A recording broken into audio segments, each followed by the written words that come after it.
নমস্কার বন্ধুরা, আমি আজকে তোমাদের দেখাবো আলুর পরোটা। তো কীভাবে বানালাম চলো রেসিপিটা দেখা যাক। প্রথমে আমি ময়দা নিয়ে তাতে অল্প লবণ, চিনি, সাদা তেল দিয়ে ভালোভাবে ময়দাটায় ময়ম দিয়ে নেব।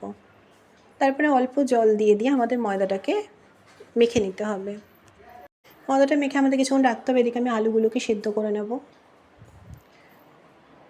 তারপর আমি একটা প্যানে অল্প কিছু শুকনো লঙ্কা, অল্প কিছু ধনে, জিরে ভালোভাবে একটু শুকনো খোলায় ভেজে একটা ভাজা মশলা তৈরি করে নেব। এবার আমি দিয়ে দিলাম সেখানে ভাজা মশলা, পেঁয়াজ কুচি, অল্প জিরে গুঁড়ো,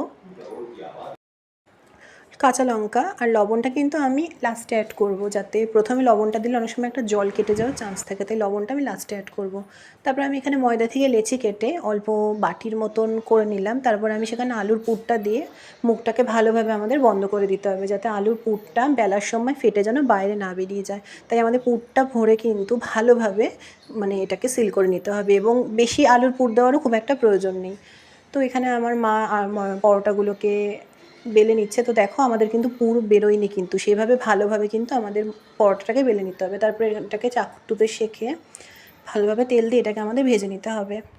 তো উল্টে পাল্টে দুদিক আমাদের খুব ভালোভাবে ভেজে নিতে হবে। তো ভেজে নিলেই রেডি আমাদের আলুর পরোটা। কেমন লাগলো জানিও। আজকের মতো টাটা।